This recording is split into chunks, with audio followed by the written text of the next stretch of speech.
It's actually a family of, this is a female. You see, the family is together. They celebrate the new birth. When they attack, they fear of them.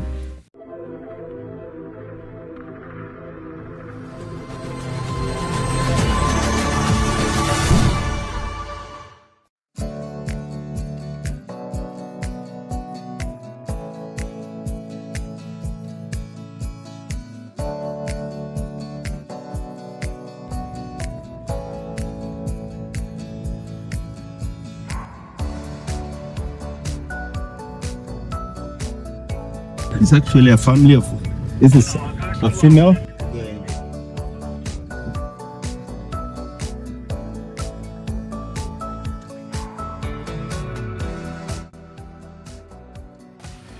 Elephant teaches one lesson here, that the unity is very important in life.